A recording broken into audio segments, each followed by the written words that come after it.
here with Carly Fiorina, former U.S. presidential candidate, author of Find Your Way, and former CEO of HP. So happy to be here with you. It's great to be with you. Thanks for having me. So in your book, you talk about how you should find a path instead of stick to a plan. Can you explain that? Yeah, there's so many people who, especially they get into corporate America and they immediately start thinking about the plan. I need to be at this level by this time. I need to make this much money by this year. They get so hung up on the destination. And what happens, in my experience, is they're so focused on the destination that they miss so many opportunities around them. Or they make so many sacrifices to achieve that destination that they're not at all who they want to be by the time they arrive. Or they arrive and they figure out, gee, this isn't what I wanted at all. And so my advice is don't get hung up on a plan, but follow a path of how you behave, a path of focusing on collaborating with others, a path on making a positive contribution, a path of solving the problems right in front of you. And when you were growing up, you were moving from place to place to place. How has that impacted your path? Well, I think it did because moving around a lot, you don't have much time to build or to sink deep roots. And that meant that I had to be very flexible. I had to learn how to get to know people quickly, and I learned to really love that. But I will also say that early on my plan blew up. I thought I was going to go to law school. That's what my parents wanted me to do. And I went to law school and I hated it. And I faced this, for me, very excruciating dilemma. Do I stick to this plan that I know I don't like? Or do I ditch the plan and have no alternative and just sort of find my way? And that's what I did. People say, you must have had a plan to be a CEO. No. You must have been planning to run for president for years. No. I've never had a plan. But I hope I stick to the path. And I think that's one of the big challenges we all have, whether it's you, I, anyone who's listening. At some point or multiple points, you're going to be stuck. So what's the first thing someone should do when they feel stuck? Well, when they feel stuck, the first thing they should do is look around them and say, where is there a problem that I'm impacted by, that I understand because I'm close to it, that others are impacted by, and how can I work with others and make it better? Because what happens when people focus on solving problems, they learn how to collaborate with others. It's a win-win experience, not a win-lose experience. But more than that, when people focus on solving problems and changing the order of things for the better, which is the essence of leadership, they figure out how much potential they have, but they also help others figure out how much potential they also have. And that's really fulfilling. Yeah, and one of the things that you're known for, obviously, is being the former CEO of HP, and you had to really break the glass ceiling. Yeah. And right now, things have really changed in our world with more women doing that, but still, we have a long way to go. How do you think women can get there? You know, it's interesting. Things have changed a lot, and yet things haven't changed as much as we would expect. You know, when I landed at Hewlett-Packard, I was the first out of 50. Well, there aren't very many CEOs still in the top 100. If you look at the number of women in corporate boardrooms, it's still only 16%. That's the same number it was 25 years ago. And I think what happens is we still focus on the superficial. We tend to judge people based on, do they agree with me? Do they look like me? We make all these judgments about people's appearance. Instead, of course, we ought to focus on people's potential. And instead of worrying about being sensitive or being nice, we ought to focus our attention on being effective. And if you want to be effective, you have to tap every ounce of talent there is, regardless of what it looks like. And you also have to learn to work with other people, whether or not you agree with them on everything. Yeah, and I think that's one of the big challenges, too, is when you were running for president, you know, you're out there, you're so public, and it's hard not to get criticized because it's an incentive for other candidates to criticize you, right? And so how do you deal with those criticisms, whether they're true or not true? Well, you know, it's interesting. Criticism is the price of leadership in any setting. Forget running for president. If you try to solve a problem, if you try to change the order of things for the better, you're always going to get criticized. It's why problems fester. You go into any organization, everyone knows what the problems are. Everyone talks about the problems. People bitch about the problems. The reason the problems don't get solved is because the status quo is always pretty powerful.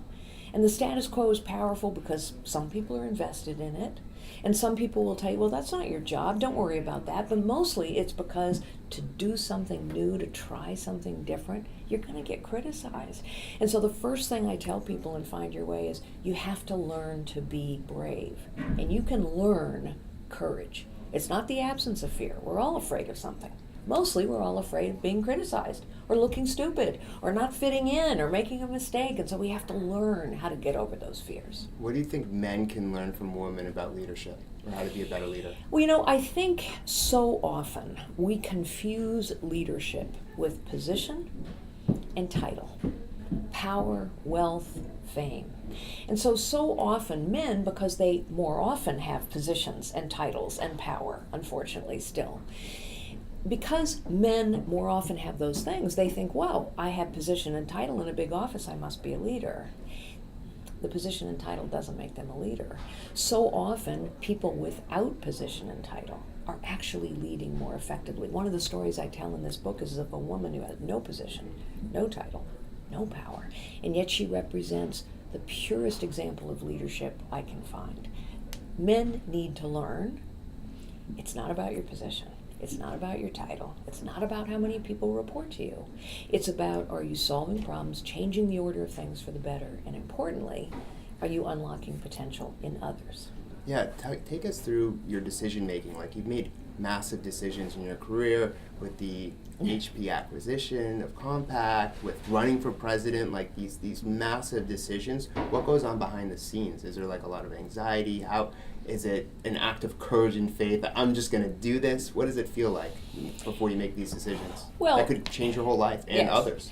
Well, first, of course, you need courage, but actually I find that the decision-making process that I use for these big decisions is quite analytic and quite, it's a process. The first thing I would say is I always seek advice, lots of advice. So I advise people, get a clear-eyed view of your options. The more options you're considering, the more thoughtful your decision is going to be. And none of us can figure out all the options. We need others to help us, inform us. So seek guidance, seek advice, seek perspectives that are not your own. Seek out people who have a different point of view than you do, but who will focus on the right things, not just be trying to tear you down. And when you've gathered all that guidance, then I get very analytic. Analytic in the sense of, okay, let me think through. What's the worst thing that can happen? What's the best thing that can happen? How do I plan so that I can get through the worst things? How do I prepare for perhaps the best things? So no, I would not say it's wise to be spontaneous about these big decisions. It's important to be analytical about them, gather a lot of information, and make thoughtful, reasoned choices in a timely way, not in a rushed way.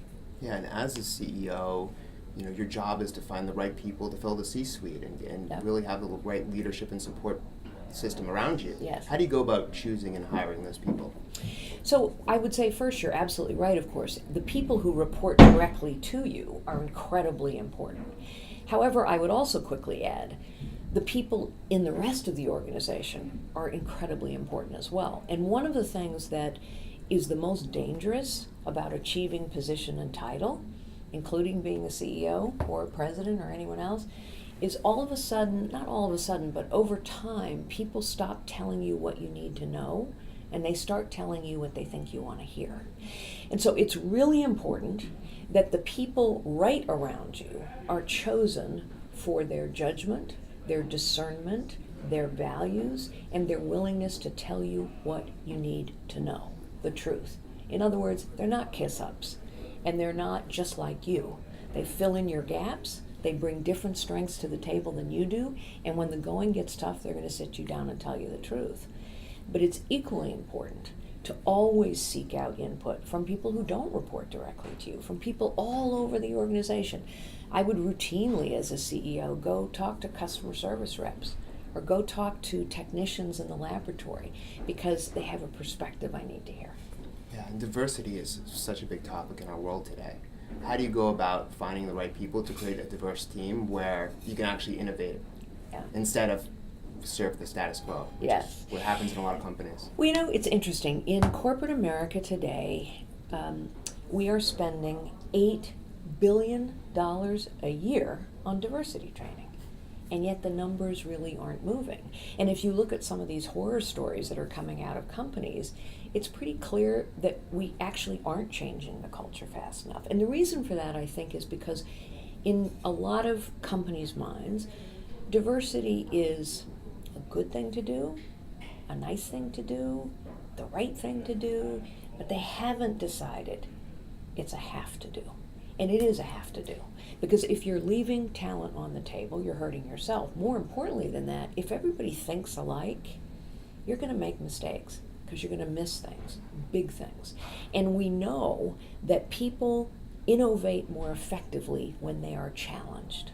And people are challenged when someone is different than them, not when someone's the same than them. So if you want an innovative, risk-taking culture, you have to have people with different perspectives challenging each other in productive ways. So I think part of our issue is that when we talk about diverse teams, we're not talking about being nice, although nice is not nice. Diverse teams are more effective. They're vastly more effective. They're more innovative. They're more challenging. And in the end, they solve more problems. So in my experience, they're a lot more fun. I have an incredibly diverse team that works for me now. We have a much smaller business than HP, but we have all kinds of people. And it's challenging sometimes because we don't all speak the same language, but boy is it fun. And when we focus on a common goal or the shared problem, we make real progress. And what's your best piece of career advice? My best piece of career advice is don't get hung up on the plan. Don't worry about which job. Wherever you are, do the best job you can. Solve the problems right in front of you. Look for others with whom you can collaborate and change the order of things for the better. Excellent. Thank you so much. Thank you. I appreciate it. Thank you.